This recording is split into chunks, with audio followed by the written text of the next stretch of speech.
Nico, one of the ways that you can make your data easier to read and also just more visually appealing is through formatting. So we're going to start off looking at how to align data within the cells. Awesome. We're going to be looking at a lot of the options in the alignment group on the ribbon, and you have quite a few.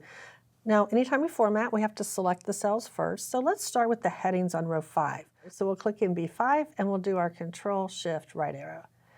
So we're going to start with the horizontal alignment. If you look at the bottom row in that alignment group, the first 3 buttons say left, center, and then right.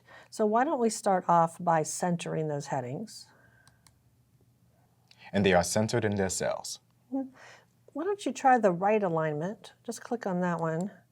And you'll notice that, of course, it right aligns it in the cell. Numbers are always going to be right aligned in the cell. And so if you have a lot of number columns, people sometimes like to just right align the text to match it.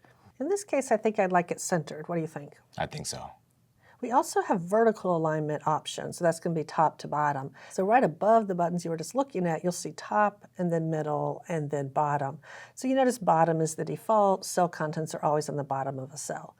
So I'll try the top alignment, and I really don't see a difference. That's right. Because the cell height right now is just about the height of the text, you won't be able to tell a difference if it's top, middle, or bottom. But let's try this. Go to row 1.